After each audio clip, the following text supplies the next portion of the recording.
In this video, we are going to show you how to set up IP restrictions in Zendesk. Now, if you want to customize your IP restrictions, it's quite simple.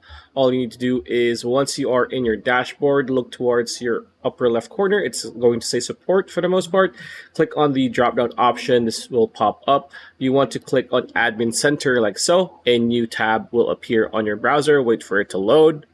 All right. Now, once we are here, you want to click on Account. Right? And under account, you want to go until you see security, and under security, you want to click on advanced. Now here on the advanced, there are three tabs. You have passwords, authentication, and IP restrictions.